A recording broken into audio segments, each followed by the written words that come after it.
There is a global experiment that's performed on about 1.6 billion people across 70 countries twice a year, and it's called daylight savings time. Now, in the spring, when we lose 1 hour of sleep, we see a 24% increase in heart attacks the following day. Yet in the autumn, in the fall, we see a 21% decrease in heart attacks. So what we know is that a lack of sleep will impact just about every major physiological system in your body and almost every operation of your mind. For example, if I were to take you and limit you to just 4 hours of sleep for one single night, there is almost a 70% drop in what we call natural killer cell activity, which are critical anti-cancer fighting immune cells. That's after one night of 4 hours of sleep. That's crazy. Secondly, if I were to short sleep you for just 1 week, your levels of testosterone would be that of someone 10 years your senior. Define short sleep. How many hours are we talking? So here we could be talking about 4 to 5 hours a night for 4 or 5 nights in a row, which if you look at the data on the survey, that's not unusual for perhaps even 20 to 30% of the population, certainly during the week. Now, you collide all of that information together, as well as the impact on the brain, the mental health issues regarding anxiety, suicidality, depression, as well as increased risk for Alzheimer's disease. And we've been seeing that as well. All of these things created this perfect storm for Guinness to take a step back. They used to recognize world record breaking attempts.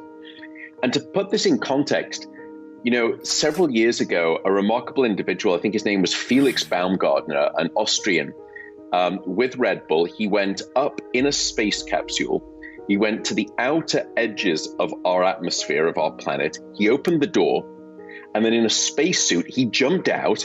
He hurtled back down to Earth at over 1,000 kilometers per hour. He broke the sound barrier with his body.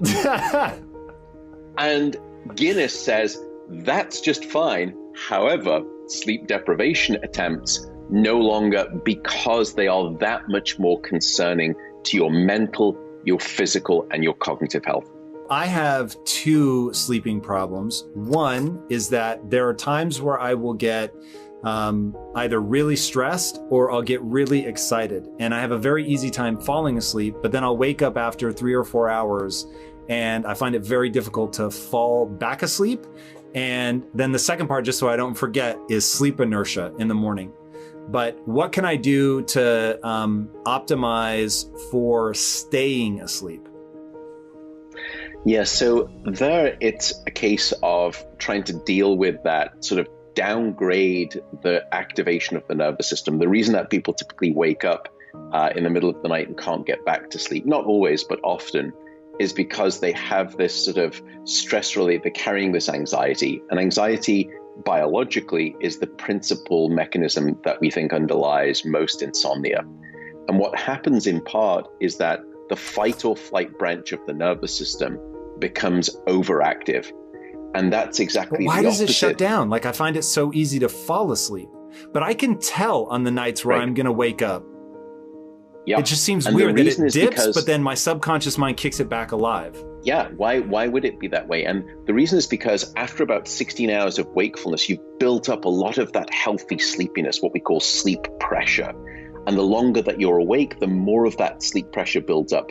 And it's a chemical that builds up in the brain called adenosine. And then when we go into sleep, it's the time when the brain can actually start to clear out that adenosine. And it starts to lower the sleep pressure. And after about 8 hours of sleep, you've cleared away 16 hours of that adenosine, of that sleepiness. And so you wake up naturally and you feel refreshed and restored. But what will happen is that you can be stressed and or excited, but the sleepiness, the weight of sleepiness pulling you down is so heavy at that point that you can get to sleep. But then 3 or 4 hours later, you've jettisoned maybe 50% of all of that adenosine, maybe even more, because it principally happens during deep sleep. And so now your brain is much more vulnerable to those awakenings because it doesn't have the weight of that sleepiness. If you wake up and you can't get back to sleep, don't stay in bed awake for too long though. Don't go to work, don't start checking emails, don't eat because it trains the brain to expect food. But instead in a dim room, somewhere different, so you change the context, so you're changing the learned association. just read a book, listen to an audio book, meditate in dim light. All of these things are great. Find out whatever works for you. And then only when you're sleepy do you return to bed. And there's no time limit for that. And that way you train the brain back out of a bad association that it's learned, which is my bed is this place of being awake, which if you repeat that over time, you become trained to be awake in the bed. And then you will relearn the association that your bed is the place where you're asleep. So you're 100% right. That's exactly what we recommend. To your second question, which is sleep inertia, it's a real thing. Sleep inertia is typically where we wake up and your brain requires some time to kind of warm up to operating temperature, like an old vintage car. You can't just turn the engine on and start, flooring it and going up to red line. You need to sort of circulate the fluids and warm the oil up and get the engine warm, and then you can really start to push it. It's the same way with our brain in some ways. Now, different people have different severities of sleep inertia. I'm actually like you. I suffer from quite bad sleep inertia. Sleep inertia typically happens in very severe amounts if you're mismatched between your sleep schedule and your chronotype schedule. And so you can go on and you can go online and type Google morningness, eveningness questionnaire. And it's a questionnaire that you fill out and it figures out what your chronotype is. Are you a morning type, somewhere in between, or are you an evening type?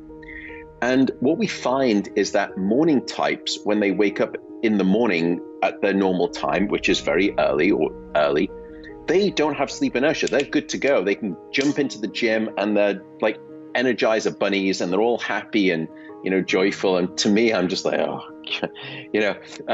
whereas evening types waking up at the time that morning types have to wake up, which is in some ways the way society is designed. Society is desperately biased against evening types, and wrongfully so, because it's not your fault. It's genetically determined. There are about 6 or 7 genes that we know right now that dictate what your chronotype is. It's not your fault. It's gifted to you at birth. You don't get to choose. Now, if you are suffering from sleep inertia, what we find is that if you can sleep a little bit later into the morning, go to bed maybe a little bit later, sleep later, play around with that and see if the speed with which you wake up is better, that your sleep inertia is less. That's one way. It may not always work. Another way is temperature. Now, it turns out that when people have a cup of coffee, they say, look, I just need like 5 minutes and I swig a couple of, mouthfuls of coffee and now I'm alert. That's nonsense.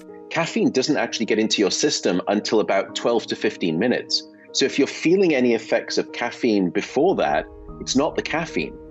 It turns out that when we go to sleep, we drop our core body temperature. We get very cold. We become almost hypothermic. Now, to wake up, we have to warm up. So to get to sleep, we need to get cold. To stay asleep, we need to stay cold. And to wake up, we need to warm up. And so one way that you can artificially accelerate or try accelerating your inertia in a quicker dissipating manner is to try to warm up more quickly. So get a hot drink in the morning. Doesn't have to be caffeine if that's not your thing. I don't drink caffeine, but I'm not against it. Caffeine is an issue.